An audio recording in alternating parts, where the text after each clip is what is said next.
So I guess from our point of view, what excites us about a pitch is that it conveys an idea, it conveys a story that you want to tell, but in a way and in a voice that reflects that story and reflects you as an individual. What we're really keen to stress is there isn't a kind of a one-size-fits-all template for pitching, but that actually use that one page, that 500 words in whatever way you want to, or indeed, you know, a video application if that's your preferred means. But like for us, it's about capturing the spirit of something. Yeah, absolutely. I think we often, working with playwrights, ask for them to submit treatments, and a treatment is different to a pitch because it can often be quite a lot longer. But what really excites me about asking playwrights and poets and writers and screenwriters to put their ideas on the page in an introductory form as a treatment or a pitch is the possibility for surprise, that actually people can lay it out in a way that's just really exciting on the page, or include bits of dialogue or quotes from like journalists or other poets or things, or even images that actually it gets me excited about how that story would then develop. Yes, I want to hear the details of who those characters are, what the location is, where that story is going to take me. But actually, if I can get an insight into how that story might be told and what my experience of that story would be as a creative helping to build it, or as an audience member experiencing it, watching it, that's where I get really excited, and that's where I go, oh, I've never heard a voice like this before. And it's really important for us that screenplay is about the voice of the writer. You know, this is an opportunity to develop something and to collaborate and to go on a journey. We're not looking for a beautifully polished script that you've been working on. Actually, we're looking for an idea that might be brand new. You might not even have had it yet. You know, you've got till the 6th of November. It might come, you know, at some point at the end of this month. That's okay. It's about where that journey could take us. Yeah, absolutely. And Donna, what is it that what gets you excited about a pitch or an idea? I mean, I would say everything that you guys have said, absolutely the same. I think for me, I will ultimately always look for stories where not only you can really see the writer's voice and what's important to them and what they're passionate about, but ultimately a story with big characters and big heart. Like, I'm always going to look at something and want to care.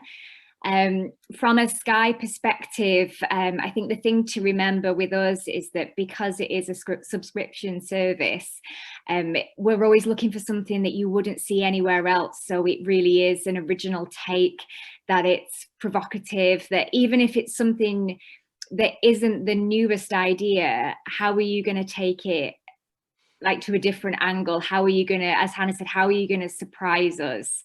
So it's always just elevating the ordinary, I would also say as well. Fantastic, thank you. That's amazing. And Ella, if I could turn to you next, and if you could get your perspective on how you approach a pitch and putting that together, and what tips you've got when you kind of set off on that journey. Yeah, sure. So yeah, when Hannah and Adam asked me to do this, I asked all of the producers that I've kind of worked with and currently working with what their, you know, one thing that they look for in a pitch, and I thought, oh, it's going to be my job done. But actually they all came back and said pretty much the same one thing, which was passion. So number one, I would just say, be passionate about your idea.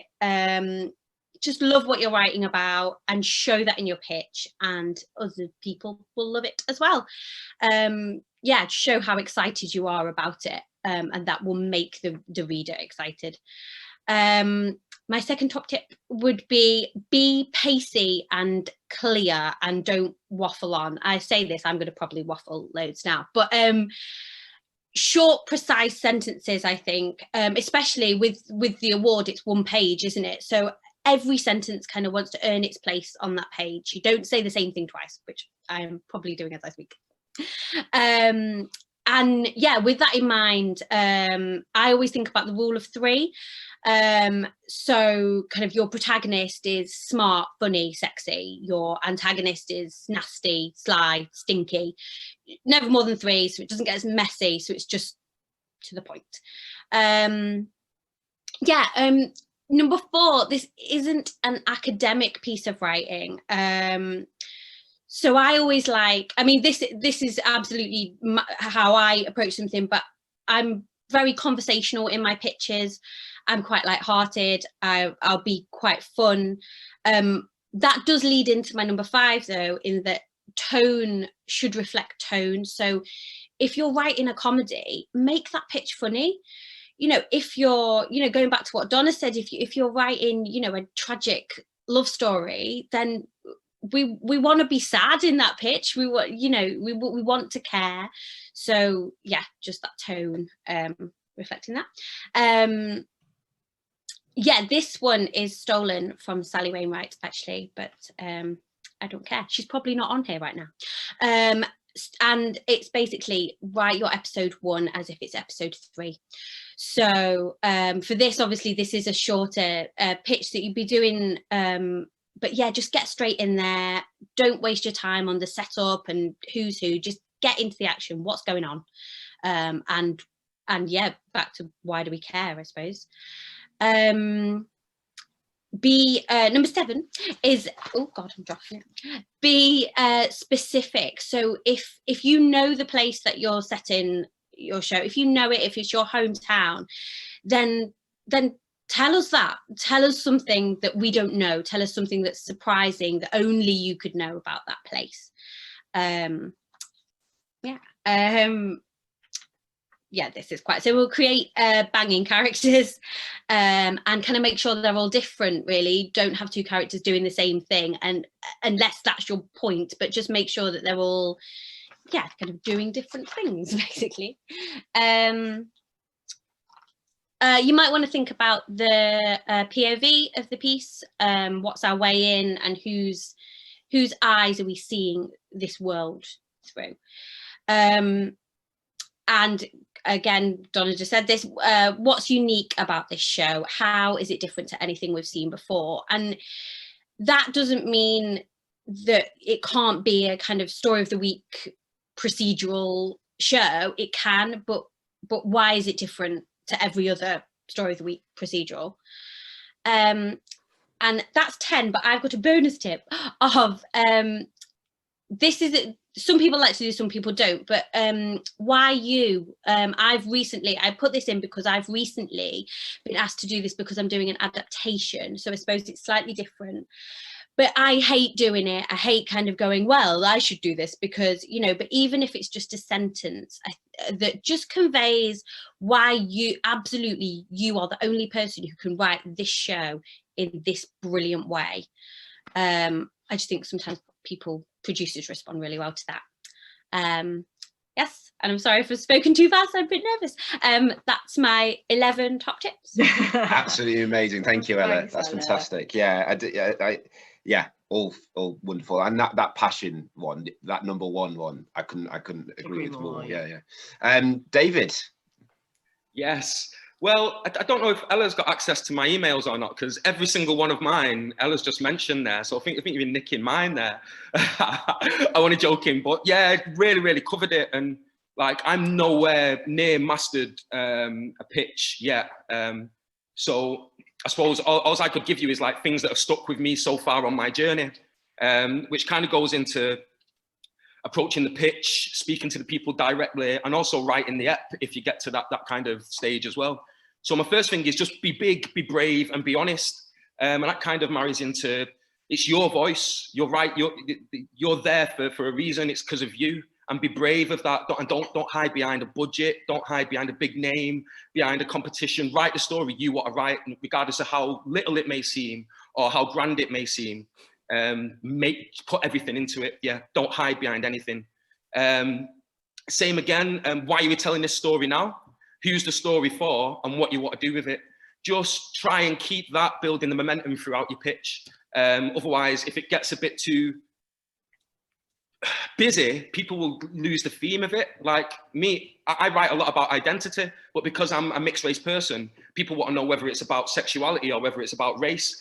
And sometimes I can clog up a pitch when I get a bit sporadic with that. And it's really, really important to be clear of what you want to do, who you're speaking for, and what you want the episode to do. I often get told at like page 7 or 8, that's where the story starts, David. And I'm like, oh, okay, because I'm so much more interested in everything else. So like a little kind of thing I heard about that is the story starts when the stranger comes to town, like in a cowboy and western film, you know? None of it matters until that guy rides in horseback and everyone goes, ooh. So try and like find the metaphor for that in your story and try and make, yeah, that's where the drama starts. What I realize is like, yeah, oh yeah, it's great. Let's get a lot of different people, underrepresented people, but the people who exist in the business don't talk like me. So I can get really excited and I can talk, but sometimes I need a translator because they haven't got a clue about my reference points or what I'm talking about. So try and watch and read as much as possible, even if you don't like it, because it'll give you little reference points to be able to create a dialogue with whoever you're being creative with.